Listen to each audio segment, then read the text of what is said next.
Mr. Speaker, it is an honor to rise today on behalf of the government in our last sitting of 2023 to provide an economic and fiscal update to this honorable House and to the people of Bermuda.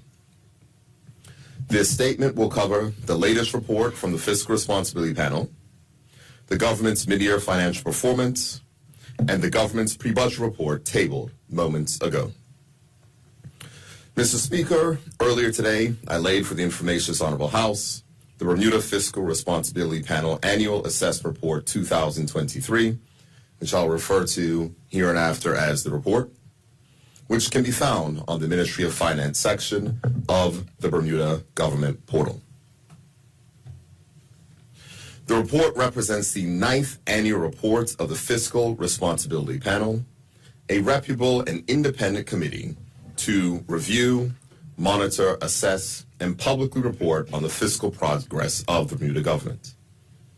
The panel is composed of a team of international experts, chaired by Jonathan Portes, a former government chief economist and UK Treasury official, and now a lecturer in economics and tax policy at King's College in London. Other members of the panel are Marion Bell, a former external member of the Market Policy Committee at the Bank of England, who also previously advised on fiscal matters to the government of Jersey, and Victoria Perry, a U.S. tax lawyer who recently retired from the International Monetary Fund, having spent many years providing technical advice to countries on tax policy and revenue administration. Mr. Speaker, as part of their assessment, the panel met with members of the government, opposition, trade unions, international business, and local business with the aim of listening to a breadth of information and perspectives for the report. As a result, the report contains a comprehensive analysis of Bermuda's fiscal and economic position, its strategy, and related actions. Also, within the report, the panel highlights their assessment of the critical risks facing Bermuda and provides recommendation for several key areas impacting Bermuda's economic outlook. Mr. Speaker, I'm pleased to advise this honorable House that after their assessment, the panel endorsed key aspects of the government's fiscal and economic strategy, including the government's commitment to remain within its fiscal guardrails, as well as positioning itself to achieve a balanced budget in 2024-25 and a surplus of $50 million by 2026-27. Within the report, the panel stated that the government has, and I quote, has done well over the past few years to maintain a credible path towards a balanced budget, despite a number of adverse shocks, most obviously the pandemic.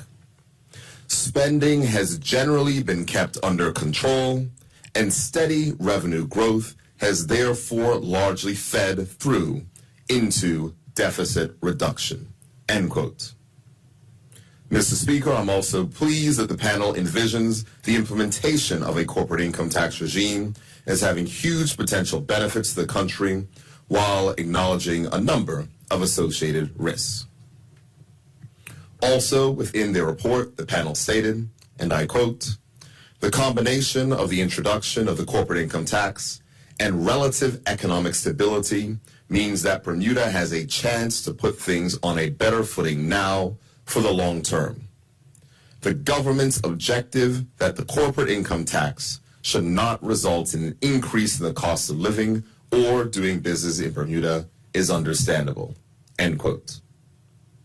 Mr. Speaker, although we may not agree on every recommendation, the government sees value and appreciates the members of the Bermuda Fiscal Responsibility Panel as they represent an independent assessment of the government's financial position, and I urge all honorable members to take note of their report and their recommendations. Mr. Speaker, I will now provide updates on the government's fiscal performance to this honorable House. Before I give a mid-year update for the current fiscal year 2023-24, it is important to touch on the results from the last fiscal year. Total revenue for fiscal year 2022-23 is projected to be $1.113 billion, which is $35.2 million above the original estimate of $1.078 billion. Current account expenditure is expected to be $953 million, $5.2 million above the 2022-23 original estimate of $945.1 million. And capital account expenditures are projected to be $68.2 million, $4.8 million less than originally budgeted. Mr. Speaker, I'm pleased to announce that the 2022-23 budget deficit is now expected to be only $46.9 million, which is $23.1 million or 33% below the original estimate of $70 million and $30.4 million below the revised estimate of $77.4 million, which I shared with this Honorable House in February. The projected deficit also represents a $13.1 million reduction compared to the previous fiscal year. It is important to note, Mr. Speaker, that this reduction was achieved in spite of the government not receiving $30.1 million of budgeted revenue due to the impact of the Russia-Ukraine war on the aircraft register, foregone customs duty to freeze fuel prices, and foregone customs duty as a result of eliminating duty on essential goods. And in spite of $15.2 million of unbudgeted COVID expenditures and a $15 million grant provided to the Bermuda Hospitals Board and additional funding for firefighters at the airport to ensure we met the necessary requirements to keep the airport open. Mr. Speaker, this demonstrates that despite the global economic challenges, the government's sound fiscal management is resulting in continued progress towards a balanced budget. Mr. Speaker, turning to the current fiscal year, 2023-24, the government's mid-year assessment indicates that total revenue is projected at $1.16 billion, which is on track with the original budget figure. The revenue figure represents continued economic recovery, evidenced by expected increases in tourism-related revenues, payroll tax, and land tax. Mr. Speaker, total current expenditure was revised to be $984.5 million, which is $11.9 million above the original estimate of $972.6 million. The projected increase is primarily due to a further $16.4 million grant to the Bermuda Hospitals Board in support of the hospital. Interest and guarantee management costs projected to be $130.4 million, which is on track with the original budget figure, as at this time, there are no unbudgeted or unexpected costs this fiscal year. Mr. Speaker, capital account expenditures are projected to be $85 million, which is $11 million less than the original estimate of $96 million. It is anticipated that underspend in capital account expenditures is mainly due to the availability of construction resources and continuing supply chain delays.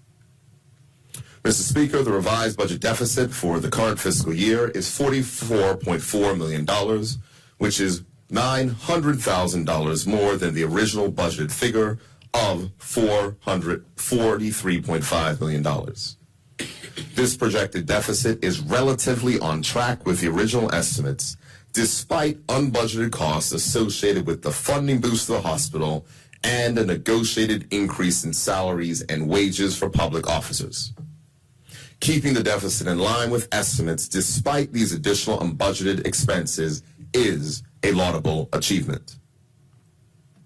Mr. Speaker, the balance of the sinking fund as of September 2023 was $199.2 million. The Ministry of Finance's aim is to maintain a minimum balance of $100 million in the sinking fund, and therefore, after funding the projected deficit for this year, making the $50 million debt repayment, and with a balanced budget predicted for next year, the government expects to achieve this objective, and the $100 million in the sinking fund will be set aside for future debt repayments.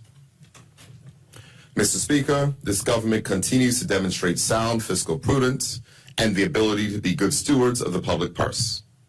Though the opposition may focus on a few missteps, I remind the public and honorable members that no government gets it 100% right 100% of the time. But, Mr. Speaker, we have delivered relief to Bermudians challenged with the highest global inflation seen in 40 years through tax and duty cuts. We've made investments in affordable housing and critical infrastructure. We have maintained our credit ratings. And today, Mr. Speaker, we are repaying $50 million in debt. Thus reducing our gross national debt for the first time in almost 20 years. Yes, Mr. Speaker, things are moving in the right direction. But, Mr. Speaker, the positive news does not stop there. During this year's budget statement, the government pledged to collect at least $7.5 million in back taxes during this fiscal year. Mr. Speaker, I'm pleased to report to this Honorable House and to the people of Bermuda that the Office of Tax Commissioner through the month of November has collected $15.7 million in back taxes, far exceeding the full year budget target. Mr. Speaker, this results of the Office of Tax Commissioner implementing a new debt management system which has proven to be effective. Mr. Speaker, when we return to this Honorable House next year, it will be for our budget session. And one of the key steps in the budget process is the publishing of a pre-budget report. Earlier today, I tabled the pre-budget report in advance of fiscal year 2024-25 on behalf of the Ministry of Finance. As honorable members will be aware, the pre-budget report is a document produced annually by the government to provide the public with a better understanding of our fiscal aims and objectives, an update on our economy, a summary of the policies under consideration, and to solicit the public's feedback. Mr. Speaker, like most small states and territories, Bermuda's economy is extremely vulnerable to external events, underlining the need for fiscal and financial prudence. This vulnerability is compounded by Bermuda's level of government debt, which is currently at $3.1 billion. Accordingly, this government must take appropriate action to address the problems the island faces head-on. It is also important that stakeholders and citizens understand these challenges, are aware of the factors influencing the government's fiscal policy decisions, and utilize the opportunity to give their views, as it will help to ensure that we achieve the best outcome for Bermuda. Mr. Speaker, the key factors which therefore must be considered in the framing and composition of the 2024-25 budget are as follows. The government's 2020 general election campaign platform and the 2023 throne speech to ensure that the commitments are appropriately met.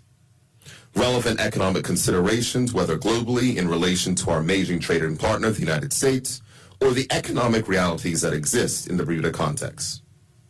Taxation sensitivities, recognizing that international business is a key contributor to tax revenue, consideration has to be given to the potential impact of decisions on this sector.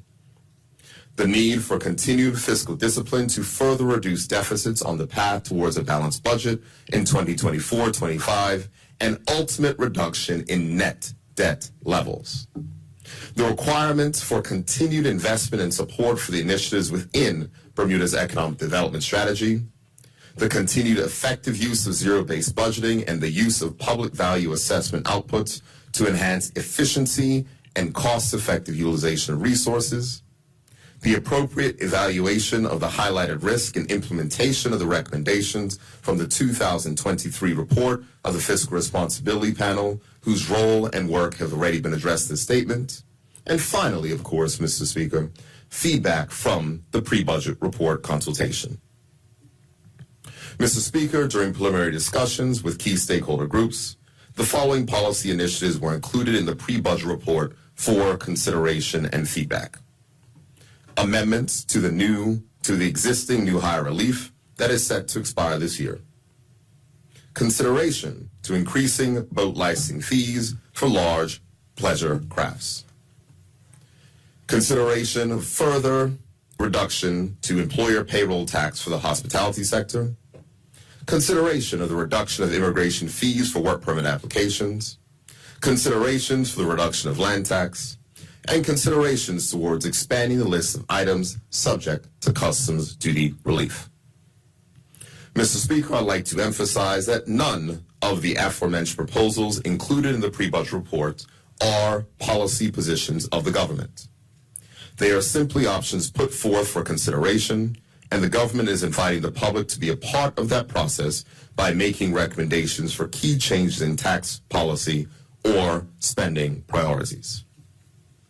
Mr. Speaker, the pre-budget report is an important document that promotes transparency in the budget process, reinforces accountability, and allows for effective collaboration on matters that will have a significant impact on individuals and businesses in the community.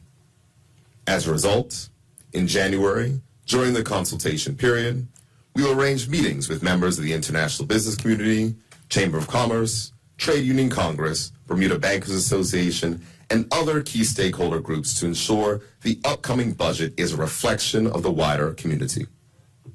Mr. Speaker, it is worth noting that during the consultation period, we also encourage the wider public to read the pre-budget report and submit their thoughts, recommendations, and concerns by email to openbudget@gov.bm or via the government consultation portal, which is found at forum.gov.bm. Once the consultation period is ended on January 17th, we will evaluate all responses as the Ministry of Finance looks to finalize the budget for presentation to the Cabinet and ultimately to this Honorable House. In closing, Mr. Speaker, as we have stated on many occasions, this government is committed to taking care of its people while ensuring its fiscal and economic policies contribute to sustained growth and stability. Our track record has been positively assessed by independent reviewers. Our deficits are narrowing. Our debt is being repaid. Back taxes are being collected, and we remain committed to a path that will ensure a bright future for generations to come. Thank you, Mr. Speaker.